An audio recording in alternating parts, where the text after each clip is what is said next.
안녕하세요, 여러분. 지식산업센터와 산업용 부동산 컨설턴트 지식박사입니다. 문재인 대통령이 드디어 오늘 소득 하위 70% 가구에 대해 4인 가구 기준 가구당 100만 원씩의 긴급 재난지원금을 지급하겠다고 결정했다 합니다. 와, 좋아해야 하는 걸까요? 자, 긴급재난지원금을 신속하게 지급하는 것이 무엇보다 중요하다라고 말하신 문재인 대통령은 2차 추경 예산안을 제출하고 총선 직후 4월 중으로 국회에서 처리하도록 할 계획이다라고 말했다고 하는데요. 드디어 제가 60살 평생 정부에서 돈도 받아보네요. 사실 저는 분당에서 오래 살았기 때문에 분당에서 옛날 이재명 시장이 한 가구에 돈을 살포하는 경우도 있었어요. 그런데 저는 우리 자녀가 그 나이가 맞지 않아서 한 번도 못 받았어요. 얼마였더라? 1년에 60만 원인가 100만 원인가 여튼 현금을 이재명 지사가 다 그 24살인가? 24살이 있는 자녀한테 그 돈을 주었었어요. 그런데 우리 딸은, 큰 딸은 나이가 많고 작은 딸은 또 나이가 아주 어려서 다 못 받았었어요. 그러니까 저는 이렇게 정부에서 주는 돈을 처음 받아봅니다. 그런데 저는 못 받을 수도 있어요. 그런데 이렇게 현금을 살포할 경우 어느 국민은 정말 덥석 받습니다. 그런데 어느 국민은 정말 안 받는다고 투표를 했어요. 그런데 이렇게 돈을 살포해도 되는 걸까요? 과연 한 가구당 100만 원이면 어마어마할 텐데 그것을 다른 곳에 쓰면 이 나라가 잘 굴러가는 데 쓰이지 않을까요? 예를 들면 우리 동화에서도 보잖아요. 암탉의 배를 갈라서 다 알을 나눠 먹을 것인가, 아니면 그 암탉을 잘 키우는 그런 돈으로 쓸 것인가. 암탉을 많이 잘 키우는 돈으로 쓰면 수많은 암탉들이 매일매일 알을 낳을 거 아닙니까? 그러나 이 돈을 막 헬리콥터로 살포하듯이 이렇게 살포를 하면 쓰고 나면 그뿐이에요. 그런데 경제가 살아날까? 살아난다고 생각하는 사람도 있지만 제 생각에는 좀 더 경제를 살릴 수 있는 곳에 쓴다면 다르지 않을까라는 생각을 하게 되는데요. 그래서 이 시기에 우리가 잘못하면 베네수엘라와 같은 길을 가는지, 아니면 좀 더 똑똑하게 처신하면 스위스와 같은 그런 길을 가는지, 여기에서 조금 우리가 주의해야 될 것이요. 스위스라는 나라와 베네수엘라라는 나라의 차이점이 있는데요. 베네수엘라는 그냥 황금알을 갈랐어요. 막 석유가 많이 났다고 그 돈이 난다고 그걸 막 국유화해가지고 국민들한테 다 나눠줬죠. 그러나 스위스는 어떻습니까? 국민투표에 붙였는데 거부했어요. 세계 최대의 석유 매장량을 자랑하는 베네수엘라는 한때 1인당 GDP가 일본이나 독일보다도 엄청 더 높은 부국이었습니다. 그런데 1999년 집권한 차베스와 2013년 후계자 마두로가 포퓰리즘 정책을 마구마구 썼습니다. 즉 무상복지, 연금, 최저임금 인상, 근로시간 단축, 대대적 공무원 증원 등으로 인해서 최대 빈민국이 되어버렸습니다. 최근 370만 명이 생존을 위해서 조국을 탈출했으며 평균 몸무게가 10kg 이상이나 빠졌어요. 그들은 최근 굶주림을 참다 못해서 쓰레기통을 뒤지고, 또한 살인범죄 세계 1위라는 오명의 나라로 폭망하는 데 걸리는 시간이 20년에 불과했습니다. 차베스와 마두로가 집권을 위해서 사용한 마약, 즉 포퓰리즘, 여기에 취한 국민들은 금단 현상 때문에 다른 길로 가는 것을 거부한 결과가 되었던 것입니다. 하지만 스위스는 아주 우리한테 신선한 충격을 주는데요. 2016년 6월 스위스 기본소득이라는 단체가 요구를 했어요. 모든 국민에게 300만 원의 기본소득을 보장하라. 이것이 헌법 개정안으로 발의돼서 국민투표에 붙였는데요. 77%의 반대로 부결이 되었습니다. 그리고 그해 9월 국가연금 10% 인상안도 60%의 반대로 역시 부결되었습니다. 그런데 스위스 국민들은 자신들에게 더 많은 기본소득과 연금을 보장해 주겠다는데 왜 이렇게 거부한 것일까요?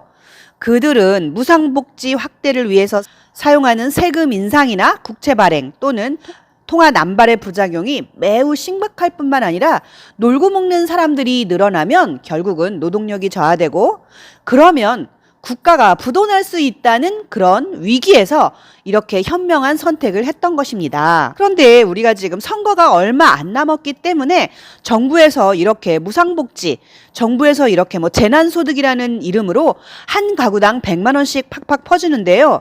이것을 우리가 안 받겠다라고 말하면 이재명 경기도지사처럼 그래? 너는 안 받을 거야? 그러면 너만 빼고 줄게. 너는 갖지 마라! 라고 말할 거기 때문에 주면 저도 받습니다. 그런데 요번에 받더라도 정말 투표 잘하세요. 이거 받았다고 해서 무상복지 주는 그런 사람들한테 투표를 하면 여러분 우리나라는 정말 베네수엘라로 가고야 맙니다. 그렇다고 이걸 안 받는다라고 할 수도 없잖아요. 이 100만 원으로 가구당 100만 원으로 인생이 바뀌겠습니까? 하지만 받을 건 받으세요. 하지만 투표는 잘하세요. 그런데 그러면 제가 주는데 다른 사람은 다 주는데 저는 못 받아요. 그럼 얼마나 기분이 나쁘겠습니까? 자, 그러니까 여러분 이 소득을 받을 수 있을지 받을 수 없을지에 대해서 좀 더 살펴보도록 하겠습니다. 아니 이게 주지 말라면서 이런 거는 또 왜 살펴보는지 모르겠네요. 하여튼 궁금하니까 한번 살펴보도록 하겠습니다. 자, 1,400만 원 가구에 100만 원씩 준다는데 나도 그 재난소득 대상이 될까 아닐까 하고 궁금하게 생각하시는 분은 계속 봐주세요. 정부 기준 중위소득 150만 원 이하의 재난소득은 지급 대상이 되는지 안 되는지 자가진단이 엄청 복잡합니다. 그래서 여러분이 참고하실 수 있는 것이 있는데요. 바로 건강보험료.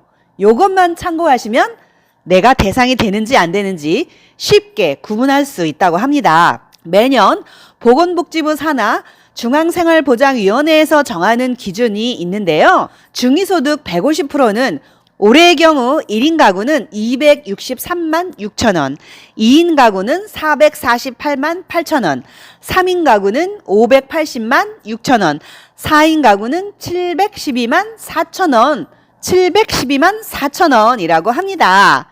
그러니까 이걸 보시면 4인 가구일 경우 712만 4천 원이 넘지 않는다면 받으실 수 있다고 생각하시면 됩니다. 그러나 이것은 정말 참고일 뿐이고 확실히 이렇게 된다는 건 아닙니다.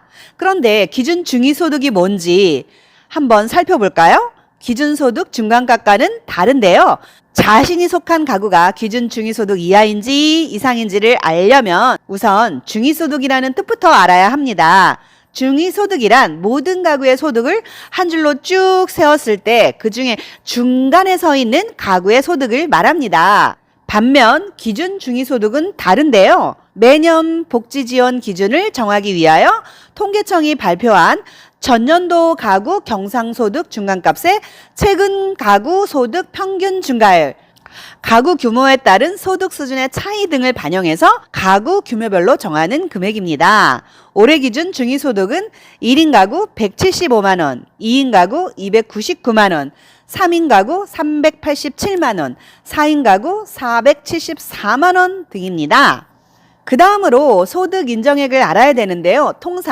보통 소득 인정액은 근로소득, 사업소득, 재산소득, 기타소득 등을 합계한 종합소득액과 부동산 전월세 보증금, 금융재산, 자동차 등 주요 재산의 소득 환산액을 합쳐서 구합니다. 소득 환산액과 평가액을 구하는 과정에서 일정 기준에 따라 일정 금액의 소득이 공제되므로 일반 시민이 소득 인정액을 직접 계산하기란 엄청 힘듭니다. 그래서 정부는 사회보장정보원이 운영하는 복지로 bokjiro.go.kr 여기 사이트에 가보시면 복지 서비스 모의 계산에서 소득 인정액을 스스로 진단할 수 있도록 돕고 있는데요. 하지만 이번 긴급재난지원금과 같은 생계 안정 취지에서 추진된 서울시 재난긴급 생활비의 경우 일반 금융재산 규모를 소득 산정에 반영하지 않기로 했다고 합니다. 그렇기 때문에 지원 대상을 구분할 때 오로지 소득만 보겠다는 거죠. 재산이 많거나 재산이 있거나 없거나 상관 안 하고 돈을 많이 벌면 안 주겠다는 거예요. 현재 중앙정부가 추진하는 긴급재난지원금도 역시 소득인정액이 긴급재난구호 취지에 따라 재산을 제외한 소득만으로 하겠다는 건데요.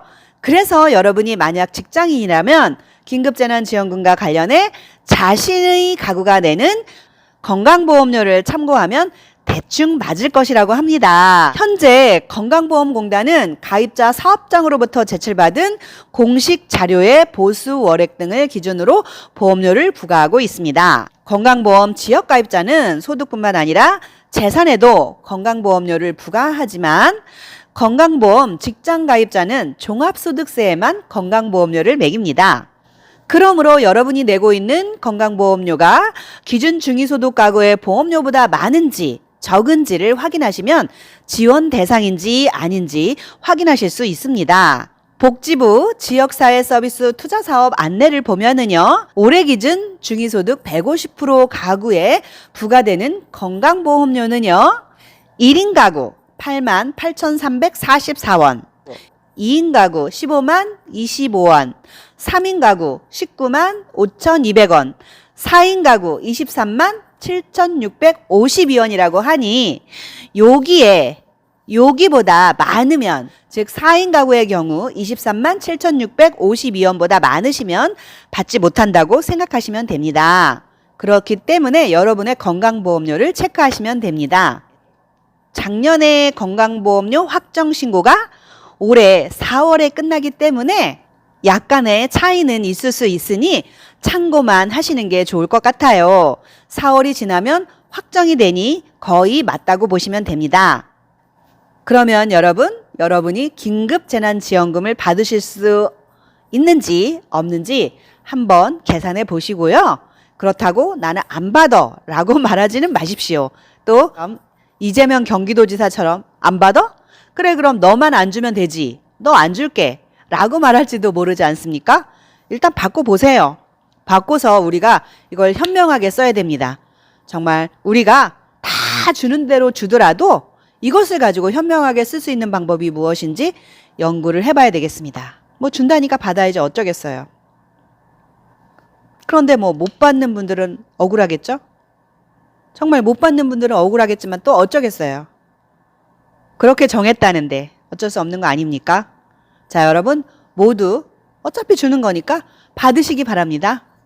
자, 여러분 오늘도 건강 조심하시고요. 다음에 뵙겠습니다. 안녕히 계세요.